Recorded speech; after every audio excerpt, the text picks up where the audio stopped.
मित्रों, में सबसे पहले तो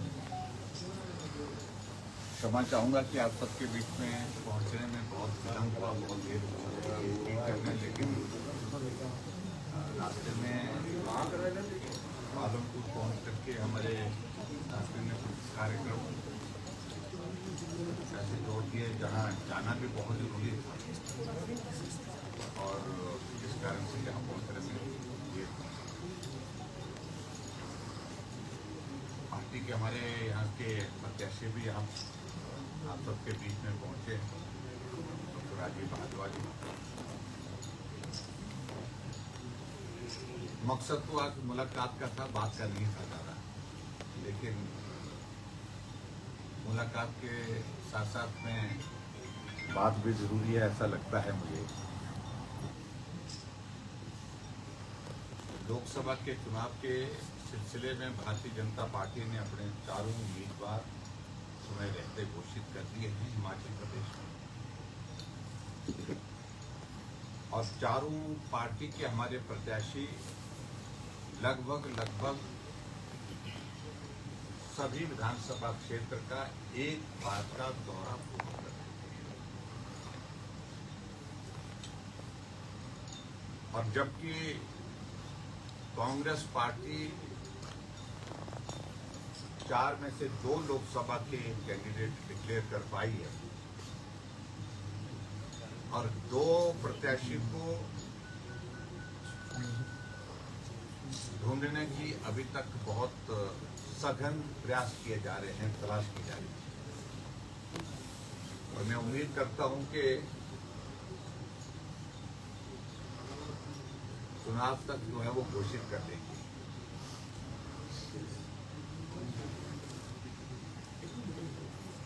अब की बात पूरे देश भर में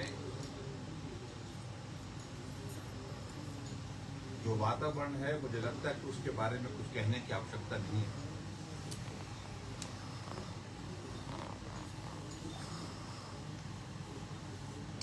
भारतीय जनता पार्टी और एनडीए गठबंधन की सरकार लगातार तीसरी बार बन रही है, और ये भी दीवार पर लिखी हुई इबारत है कि देश के प्रधानमंत्री नरेंद्र मोदी जी होने वाले हैं।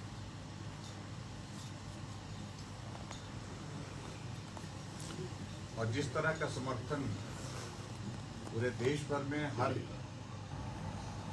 प्रदेश में उनको प्राप्त हो रहा है, हर क्षेत्र में प्राप्त हो रहा है भारतीय जनता पार्टी को, एनडीए के गठबंधन को,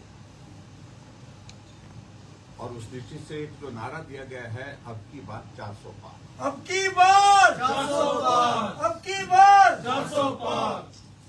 और ये 400 पार का आंकड़ा एक महज सिर्फ चुनाव की दृष्टि से कहा हुआ आंकड़ा नहीं है। यथार्थ रूप में इसको हम अपने सामने होते हुए देखेंगे, ऐसी पूरी संभावना है। और अभी हाल ही में आप लोगों ने जो सर्वेक्षण जो आ रहे हैं, अलग अलग सर्वेक्षण आ रहे हैं, उसमें यूपी का जो हमारा सी वोटर्स का सर्वेक्षण भी हमारे सामने आया, उसमें भी जो 400 पार का आंकड़ा भारतीय जनता पार्टी एनडीए गठबंधन छू रहा है। और मुझे इस बात को लेकर के भी प्रसन्नता है कि उसमें हिमाचल प्रदेश का विशेष जिक्र हुआ है कि हिमाचल प्रदेश में भारतीय जनता पार्टी चारों सीटें जीत रही है। 2014 में भी जीते थे, 2019 में भी जीते थे और 2024 में भी जीते थे। लेकिन बहुत इंटरेस्टिंग बात उसमें यह है कि जो आंकड़ा उन्होंने जो प्रस्तुत किया है वोट शेयर का, उसमें एक बात का जिक्र है कि भारतीय जनता पार्टी के पक्ष में 63% वोट जो है भारतीय जनता पार्टी के पक्ष में आने की संभावना है, और 33% कांग्रेस की, यानी कि मसा वो जो है वो जिसको बोल सकते हैं कि पासिंग के लिए कितने पास होने के लिए कितने नंबर देती थी, उस आंकड़े के अभी तक पक्का नहीं है वो भी तो उस आंकड़े तक पहुंचने की संभावना लग रही है। मैं उन सारी चीजों, क्योंकि ये तो लोकतांत्रिक प्रक्रिया के दौर में सब उनको गुजरना है, मित्रों, अब की बार हिमाचल प्रदेश के लिए ये लोकसभा के चुनाव के साथ साथ में एक अलग तरह की परिस्थिति देखने को मिल रही है, क्योंकि हिमाचल में 4 लोकसभा के चुनावों के साथ 6 विधानसभा के उपचुनाव भी होने जा रहे हैं, जो घोषित हो चुके हैं। 3 उपचुनाव और संभावित है, जहां निर्दलीय विधायकों ने त्याग पत्र दे के रखा है, लेकिन अध्यक्ष महोदय जी ने अभी त्याग पत्र स्वीकार नहीं किया है। और मैं उम्मीद करता हूं 24 तारीख को हमारा हाईकोर्ट में उस सारे मामले में सुनवाई है। सुप्रीम कोर्ट की जजमेंट उसमें बहुत क्लियर है कि कोई व्यक्ति, कोई विधायक व्यक्तिगत रूप से अपना रेजिग्नेशन अगर स्पीकर को देते हैं तो वह तत्काल प्रभाव से स्वीकार किया जाना चाहिए। और निश्चित रूप से जब हाई कोर्ट की जजमेंट आई तो उसका हम इंतजार कर रहे हैं। उसके बाद ये 3 और उपचुनाव होंगे, कुल मिलाकर के 9 उपचुनाव। और 9 उपचुनाव होने के साथ साथ में हम इस बात को कह सकते हैं कि हिमाचल प्रदेश में इस प्रकार की परिस्थिति है कि जहां केंद्र में भारतीय जनता पार्टी की सरकार, नरेंद्र मोदी जी हमारे तीसरी बार प्रधानमंत्री बनेंगे, वहां हिमाचल प्रदेश में भी लोकसभा के चुनाव के परिणाम के साथ भारतीय जनता पार्टी की सरकार बनेगी। जब इस बात का आज जिक्र करते हैं, हमारे कांग्रेस के मित्रों को बहुत परेशानी भी होती है। परेशानी के साथ साथ में हमसे पूछते हैं और हमें कहते हैं कि जयराम का हिसाब बहुत कमजोर है। हम हिसाब किताब के बहुत ज्यादा चक्कर में पड़ते नहीं, हम काम करते हैं और व्यवहारिक रूप से काम करते हैं। और यही बात हमने जो राज्यसभा की सीट का चुनाव तो था यहाँ हिमाचल प्रदेश में पिछले दिनों, उस सिलसिले में भी हमने बात कही थी कि हम जीतेंगे। और हम हिसाब के चक्कर में नहीं पड़े, वो हिसाब गिनते रहे, लेकिन हिसाब इस प्रकार का निकला कि भारतीय जनता पार्टी का सांसद राज्यसभा का चुनाव जीत करके गए। कांग्रेस बहुत बड़े बहुमत होने के बावजूद भी वो चुनाव हार गई। और जहां अभी विधानसभा के चुनाव के सिलसिले में अगर वो हमको पूछे तो मैं सिर्फ इतने कहूंगा, 9 उपचुनाव हो रहे तो 9 उपचुनाव अगर हम जीतते हैं तो निश्चित रूप से भारतीय जनता पार्टी का बहुमत हिमाचल प्रदेश विधानसभा के अंदर और कांग्रेस की सरकार सत्ता से बाहर होगी। इसके साथ मुझे एक बात जरूर कहनी है, तो पिछले दिनों जो हिमाचल प्रदेश में जो घटनाक्रम घटित हुआ है उसके संदर्भ में आज मैं देख रहा था, और पिछले कुछ और दिनों से भी मैं इस बात को देख रहा हूं कि मुख्यमंत्री जी बहुत जोर से बोले, वॉसिफरस जिसको बोलते हैं कि बहुत ऊंची आवाज में बोलने की कोशिश कर रहे हैं कि भारतीय जनता पार्टी ने ऑपरेशन किया। हमने तो किया ही नहीं ऑपरेशन, बिना ऑपरेशन के ही मरीज ठीक हो जाता है, तो करने की आवश्यकता भी महसूस नहीं होती हमको। और हमें पूरा भरोसा है कि बिना ऑपरेशन के ही हमारा मरीज ठीक हो जाएगा। मेरे कहने का अभिप्राय यह है कि जो वर्तमान परिस्थिति हिमाचल प्रदेश में, जो पॉलिटिकल टर्मोइल एक तरह का हमारे हिमाचल प्रदेश में कांग्रेस पार्टी, सत्तारूढ़ पार्टी फेस कर रही है, जिसमें हमको वो दोषी ठहराने की कोशिश कर रहे हैं, उस सारी चीज से हमारा कोई दूर दूर का लेना देना नहीं। सीधी सी बात है, कांग्रेस के विधायक नाराज चल रहे थे और नाराजगी उनकी बहुत व्यवहारिक थी, बहुत तर्क के साथ उन्होंने अपनी बात को कहा। विधानसभा के अंदर भी उन्होंने बात कही, विधानसभा के बाहर भी उन्होंने बात कही, एक बार नहीं अनेक बार बात कही। लेकिन मुख्यमंत्री जी मशगूल रहे, मस्त रहे अपने मित्रों के साथ, जहां जो लोग चुन करके कभी आ नहीं सकते हैं उनको कैबिनेट का दर्जा दे करके उनके साथ ही सलाह में मशरूफ रहे, व्यस्त रहे। और चुने हुए विधायक बाहर इंतजार करते रहे और ये इंतजार का दौर, जलालत का दौर लंबा हुआ। 14 महीने के बाद आखिरकार एक ऐसा दौर आया जहां चुने हुए प्रतिनिधियों चुने हुए विधायकों ने कहा कि बहुत बोल लिया, अब हमको कदम उठाना चाहिए। और उन्होंने कदम उठाया। उस कदम के मुताबिक उन्होंने भारतीय जनता पार्टी के कैंडिडेट को समर्थन दिया और उसमें भी उन्होंने तर्क दिए कि बाहर का सांसद जो है वो नहीं चाहिए। एक बात, लाइट भी उसी वक्त जाती है जब, है ना? तो भारतीय जनता पार्टी का प्रत्याशी हमारा हिमाचल का है, चंबा जिला से है आपके, और कांग्रेस के नेताओं को भी उन्होंने कहा था कि बाहर का सांसद लाना उचित नहीं है, हिमाचल के किसी व्यक्ति को देना चाहिए टिकट, लेकिन नहीं हुआ वो। और उसके बाद हैरानी की बात ये थी कि कैंडिडेट उस व्यक्ति को बनाया जिसने सुखविंदर सिंह सुक्खू के मुख्यमंत्री बनने के बाद कैबिनेट के पहले निर्णय का विरोध किया। वाटर सेस पर अगर वो प्राइवेट कंपनी की ओर से कोई वकील कोर्ट में प्रस्तुत हुआ है तो वो मनु सिंह विजी, और यही मनु सिंह विजी हैं जो भगवान रामचंद्र जी काल्पनिक एक सोच है, उनके अस्तित्व पर, भगवान रामचंद्र जी के अस्तित्व पर उन्हें प्रश्न खड़े किए। और 25 साल तक जो मुकदमा कोर्ट में चलता रहा, सुप्रीम कोर्ट में चलता रहा, तो ये भगवान रामचंद्र जी जन्म मतलब अयोध्या में पैदा ही नहीं हुए, इस बात की पैरवी करते रहे। तो आखिरकार एक परिस्थिति इस प्रकार की बनी कि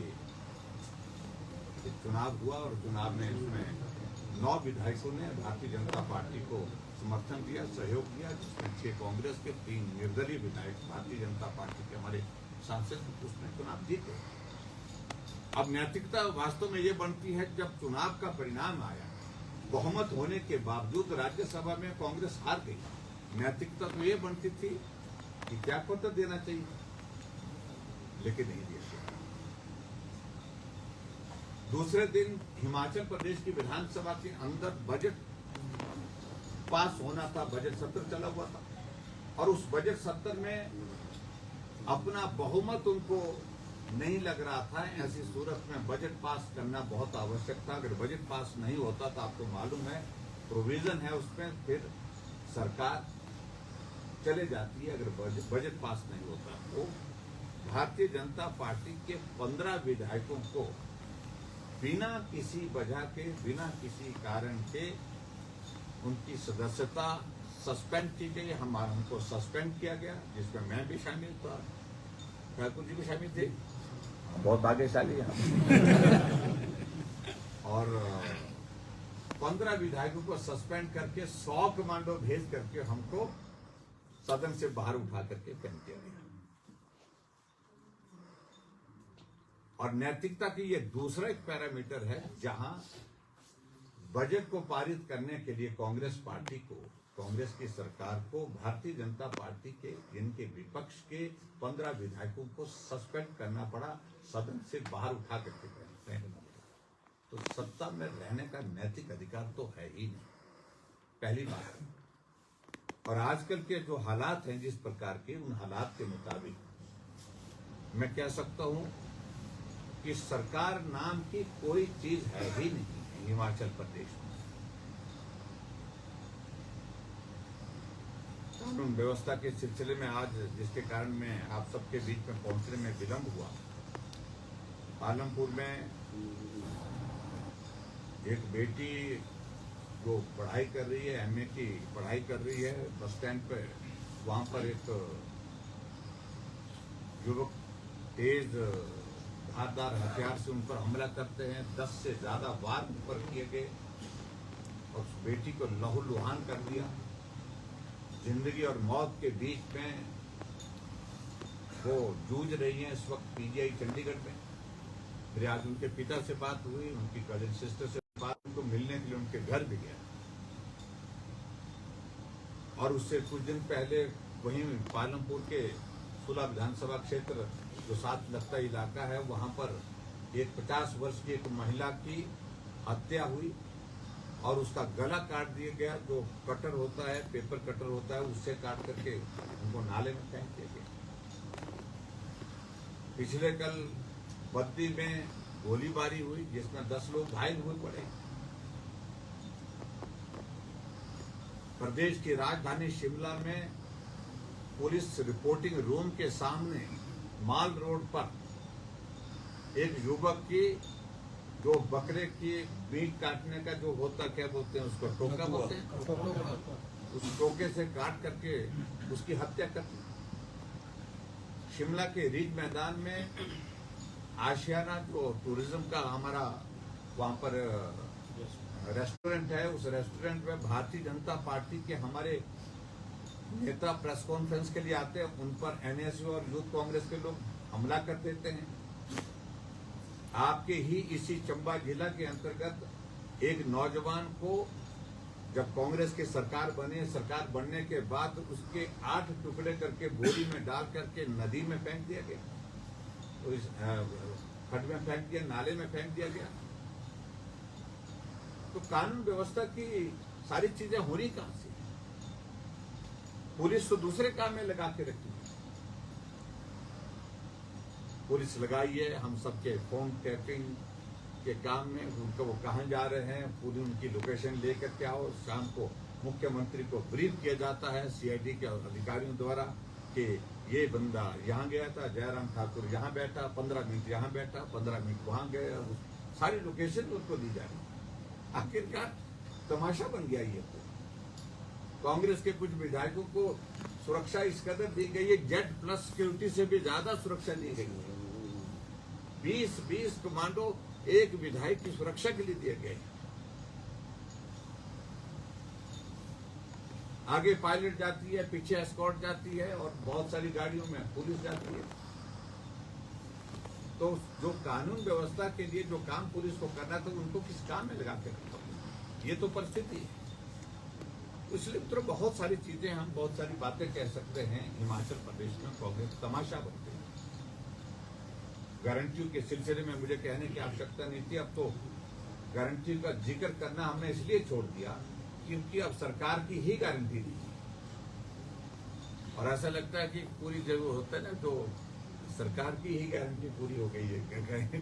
गारंटी का जो टाइम पीरियड जो है उसका पूरा हो गया। इसलिए मैं आप सबके बीच में इतना ही कहना चाहता हूँ, हिमाचल प्रदेश में बहुत लंबे समय से 5 वर्ष एक पार्टी, 5 वर्ष दूसरी पार्टी, यानी कि एक टर्म भाजपा को, एक टर्म कांग्रेस को, वो दौर चल रहा था। अब की बार मुझे लगता है कि वो, क्योंकि वो टर्म 5 वर्ष के लिए होता था, अब की बार मुझे पूरी संभावना ये दिख रही है कि हिमाचल प्रदेश में 5 साल इंतजार नहीं करना पड़ेगा भारतीय जनता पार्टी को। 15 महीने के बाद ही भारतीय जनता पार्टी फिर सत्ता में आ जाएगी। और जहां हमारे सांसदों की बात है, मैं यही कहूँगा कि कांगड़ा चंबा लोकसभा क्षेत्र से पिछली बार हमारा जीतने का मार्जिन हाईएस्ट था और अब की बार भारतीय जनता पार्टी के हमारे प्रत्याशी डॉक्टर राजीव भारद्वाज जो पार्टी के बहुत कर्मठ और बहुत अनुशासित कार्यकर्ता हैं, जिनके बारे में पार्टी ने चर्चा करने के बाद निर्णय लिया कि कार्यकर्ता को चुनाव लड़ाना चाहिए, जो हमेशा समर्पण के भाव के साथ काम करते रहे। ऐसे में पार्टी के प्रत्याशी के नाते यहाँ से चुनाव लड़ रहे हैं और मैं इस बात को देख रहा हूँ कि सहजता, सरलता जो आज कल सभी लोगों के बीच में ये चर्चा का विषय भी बना हुआ है और बहुत बड़े अंतर के साथ इस सीट को, लोकसभा की इस सीट को जीतेंगे।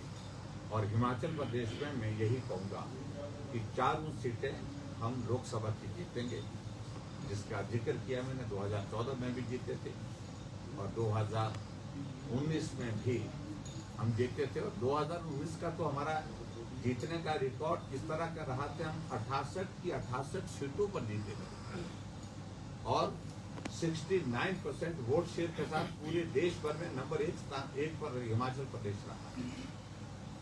और अब की बार में मुझे पूरा भरोसा है कि अब की बार की जीत भी सिर्फ जीत नहीं, शानदार जीत होगी, ऐतिहासिक जीत होगी।